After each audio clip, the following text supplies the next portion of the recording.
y'all, it's Beil. Welcome back to my channel. Welcome back to another video. Today's video is going to be my July TBR or possibility read since I'm a mood reader. First, I'll talk about what I'm currently reading, depending on how fast I read or slow. Not really slow, but I haven't been reading as much as I was just because I'm outside so much. If it does continue into July, I will continue with it. So this is what I'm currently reading. I'll probably finish this one. The third in the Katie the Catsitter graphic novel series, and Secrets and Sidekicks by Colleen, Venable, and Stephanie Yu. I think this is already out. If not, I'll edit it in here. Otherwise, it is already out. And Random House Kids, Random House Graphic had sent me all three of these, and I've kind of flown through these. These are just so much fun, and I'm loving them. And like, I'm not a cat person in real life. Like, I like cats. I'm just more of a dog person. But in middle grade, like, I love them, especially cats like this. It's just, they're just hilarious, and the art's great, so really enjoying that. And to me, I can consider it a sequel because of how I read. I read in publication order, but this is the first book in the prequel series of the Cat Mage Chronicles. So this is the first in that prequel series, Cat Mage Genesis, and this is Heroes Rising by Meryl Yourish. The author had sent me an advanced reader's copy, and this is out now. Thank you so much. The first series, she sent me that too, but it became one of my all-time favorite series, again with the cats. I'm on page 127. I'm going pretty fast through this considering how much time I'm taking for reading, so I'm really enjoying this one so far. It's great to see some of my faves from the original series before that. So then on my detective mystery books that I was wanting to read, like during middle grade May, the readathon that I did, I'm still doing. Like I always say, it's possibility read, so any books that I haven't read that were in previous possibility read videos, they still apply, so it's the same thing. The Detective's Guide to Ocean Travel by Nicki Greenberg. I am loving this. I'm on page 189. So when I finish this one, there's a second one out. I think it's The Detective's Guide to New York or something like that, so I'll go right into that one. For as long as she can remember, Pepper Stark has wanted one thing: to join her father, the captain, aboard the magnificent RMS Aquitania on a voyage to New York. She's never been allowed to set foot on her father's ship until now. From the decadent food to the star-studded passenger list, traveling first class on Aquitania is every bit as glamorous as Pepper had imagined. And most dazzling of all is American stage sensation Perdita West, wearing the world-famous saffron diamond around her neck.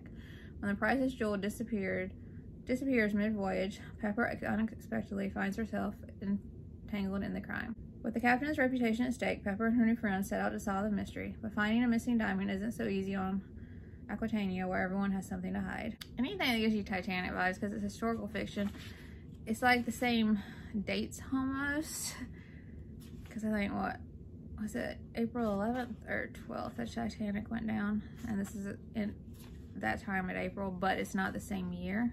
Yeah, this is 1927, so I think about 15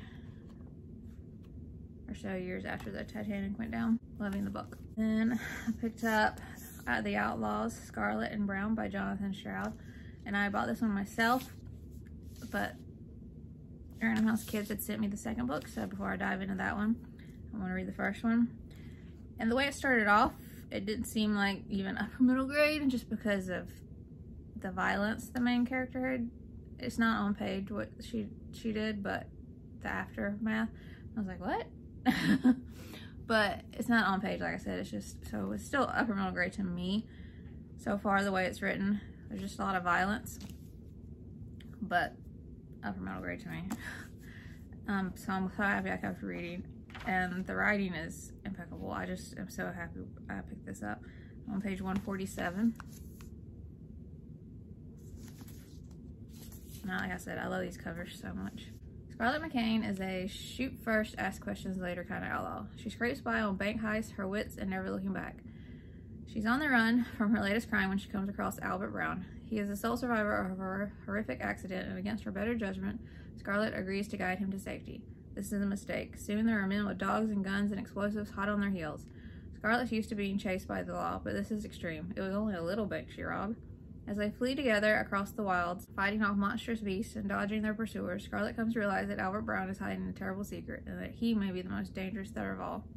Secrets have been revealed, but not all, and I'm just so intrigued to find out what the big is, so I'm just really enjoying that. So that's what I'm currently reading. For the next sequels that were sent to me that I want to read. Oh, and I'm reading, like I did buy this one myself, but I'm reading it to go into one that was sent to me. I bought this myself, and then these were sent to me because whenever I do get in a funk or I stop reading as much, and then I start, whatever I do read, it's mostly what was sent to me because I get behind on that, and that makes me feel a certain way, and I don't like that because if they send me a book, I want to read it and make it priority. So that's why. So the next sequel up after I finish the Cat Mage book will be the third in the Wright Detective books by Kelly Swan Taylor. A Haunting in Greenville is out now. And I'm so excited to continue. Just wholesome, charming vibes, mystery, detective, the friendships. Hopefully Tessa will be better as far as her new sibling is concerned, because that was the only problem I had, but excited to continue. And I'm so excited to continue this. And one of my most highly anticipated releases. And this comes out in September. The Beast, the Queen, and the Lost Knight by Alexandria Rogers. And this is the sequel to The Witch, the Sword, and the Cursed Knights, which became an all-time favorite book. And I'm so excited. I still can't believe I'm holding it. And I cannot wait. And then Futureland, The Nightmare Hour by H.D. Hunter. I love that first book. Oh, and the author had reached out and she had sent me this one. So thank you so much.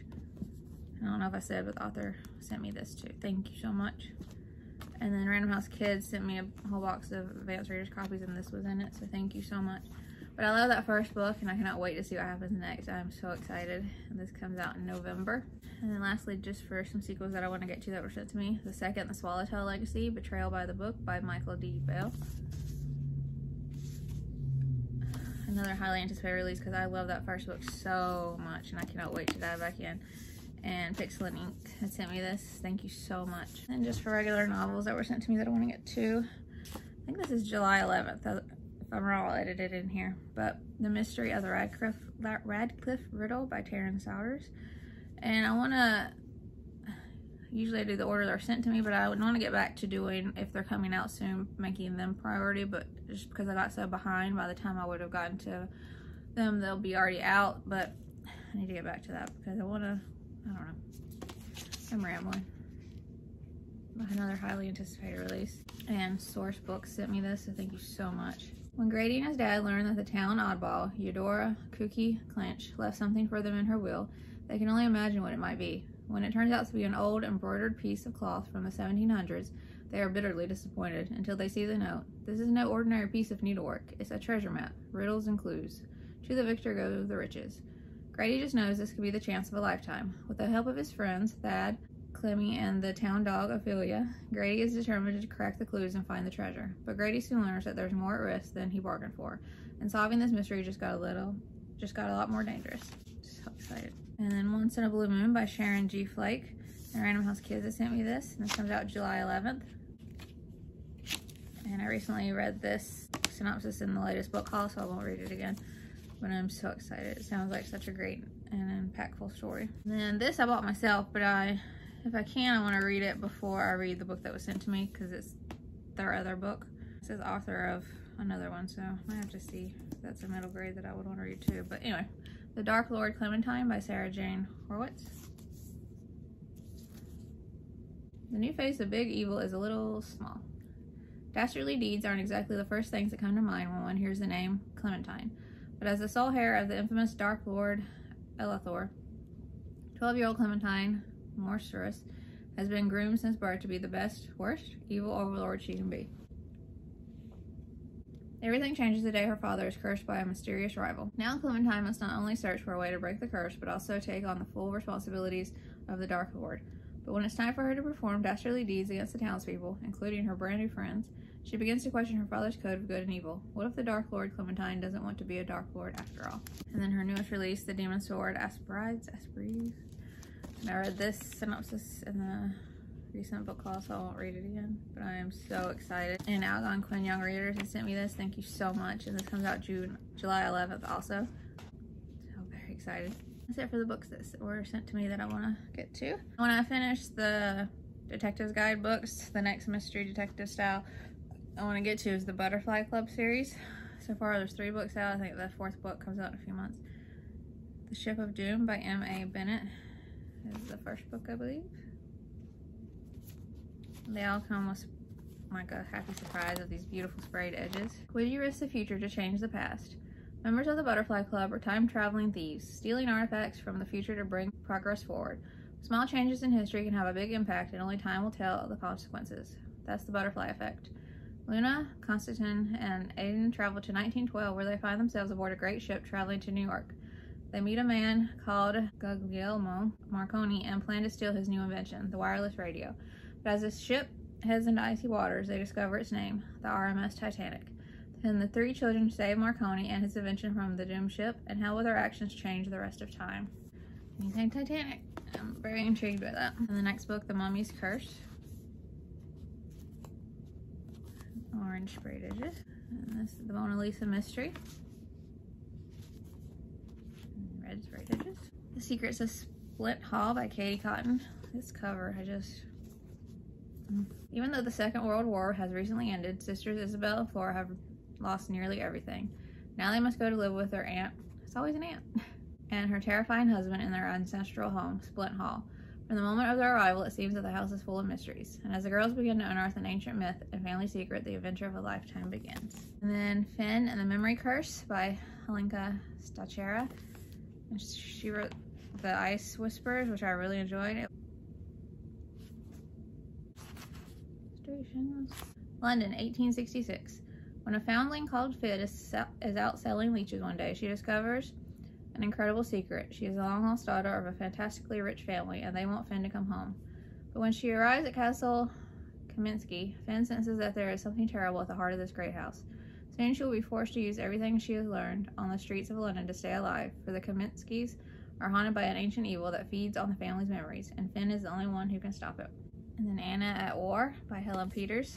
And I read Evie's Ghost quite a while ago by this author, and I'm excited to read more from her because I really enjoyed that book. This cover is just gorgeous. As life for German Jews becomes ever more dangerous, Anna's parents make the desperate decision to send her to England, but the war follows her to Kent, and soon Anna finds herself caught up in a web of secrecy and betrayal. How can she prove whose side she's on when she can't tell anyone the truth? But actions speak louder than words, and Anna has a risky plan. And like I've said before, anything with pirates just make me think of summer, so I just want to read this even more. Odelia and the Varmint by Jenny Moore. And I love this cover. This is our hardy cast and crew. When a pair of unruly fictional pirates escape out of their book into Victorian London, oh, I love it, Victorian. 11-year-old Adelia Hardluck Smythe's lonely life is turned upside down. Clapton, Blunderfuss, and Cook are rude, dangerous, and obsessed with marzipan fruits, but they could be the answer to all her prayers. Pirates mean treasure, and poor fatherless Odelia could really do with some of that. Unfortunately, there's more to treasure than buried chests of rubies and diamonds, as Odelia is about to discover the hard way. Very excited. And The Time Titer by Sinead O'Hart. I think I've read everything by Sinead O'Hart at this point, and this is the only one I haven't. This is her newest, so I'm very excited to read this. Mara and her dad, Gabriel, have lived in their shabby van for as long as she can remember. Her father's mysterious job keeping them constantly on the run. She has never thought to question what he does, until she discovers that Gabriel is the Time Titer, an individual responsible for harvesting lost time so it doesn't form dangerous warps. Before Mara can confront her dad, he is kidnapped. With the very fabric of time and space at stake, it's down to Mara and her new friend Jan to find Gabriel before it's too late. But to find the Titer, will Mara have to step into his shoes? And then two books that are just two in a series. One might just stay a duology because it's been a while since the second book out. The other one I haven't heard anything about the third book, so I'm just not sure. But first, I think I'm gonna put this in a TBR video before, but I've had these like forever, like since maybe a year after I started reading middle grade. I got the first one, maybe. The Tragical Tale of Birdie Bloom by Tamara Bells. So beautiful. In the fairy tale kingdom of Wanderley, everyone has a role. Birdie Bloom is a tragical, doomed to an unhappy ending. She spends her days locked away with 17 other orphans at Foulweather's home for the tragical, where she's supposed to be learning to accept her terrible fate. Agnes Prunella Crunch is a witch, the wicked kind, which means she's supposed to be perfecting her witchy cackle and fleeing curses from the Book of Evil Deeds. But lately Birdie has been desperate for an escape, and Agnes has been in a bit of a witchy slump. One thing they could both use is a friend. And with the help of some magical winds, a wayward letter, and a very unusual book, they might just find each other, and together rewrite their story into one that, just between us, isn't very tragical at all. And then the sequel or companion to that is The Triumphant Tale of Pippa North. Can't wait to finally read these. Lastly, Seekers of the Wild Realm by Alexandria Ott. 12-year-old Brynn has always dreamed of becoming a seeker, just like her dad. As a seeker, she will be one of the few tasked with collecting magical items from the wild realm and protecting the creatures who dwell there. There's just one problem. Only boys and men have ever been seekers, of course. When a seeker position opens up, Brynn is determined to change that, even if not everyone is ready for change. When Ari, a big rival for the vacant position, shows up on her doorstep, Brynn is skeptical, but then he shows her his big secret, a hidden baby dragon just outside the village. He needs her help to care for it, and in return, Ari will help Brynn train and compete for the open seeker spot. With nothing to lose, Brynn agrees. Despite bonding over their mutual love of magical creatures, Brynn can't forget Ari is still her rival, and she is suspicious of exactly how close he is to the current unrest in the village. And when Brynn realizes just how high the stakes are, can she save both her family and the realm? The sequel, Legends of the Realm. Sound amazing. That's all I'm gonna put in this one. I'm not gonna. I still think I overdid it, but. Have you read any of these? Did you like them? Did you not? Let me know in the comments. I hope you enjoyed the video, and I hope you have had a great June so far, and I hope that you have a great July. And I hope you enjoyed the video, and if you'd like to subscribe, I would love that if you'd like to. And I'll see you in my next video. Bye.